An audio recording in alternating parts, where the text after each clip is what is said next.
ਗੱਲ ਤੇ ਸਹੀ ਮਾਨਦੀ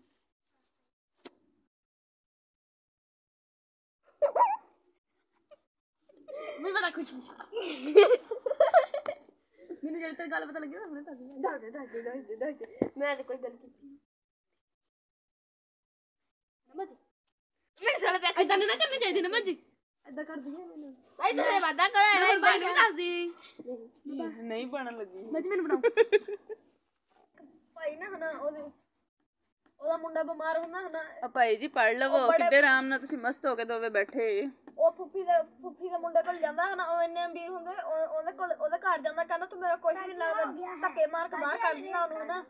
ਤੇ ਉਹ ਫੁੱਫੀ ਦਾ ਮੁੰਡਾ ਮੁਸੀਬਤ ਚ ਹੁੰਦਾ ਨਾ ਹਨਾ ਆਪਣੀਆਂ ਬੱਕਰੀਆਂ ਵੇਚ ਕੇ ਉਹਨੂੰ ਦਵਾਈ ਲਿਆ ਕੇ ਦਿੰਦਾ ਉਦੋਂ ਫਿਰ ਬਹਿ ਕੇ ਰੋਣਾ ਪੈਂਦਾ ਮੇਰੇ ਤੋਂ ਗਲਤੀ ਹੋਈ सॉरी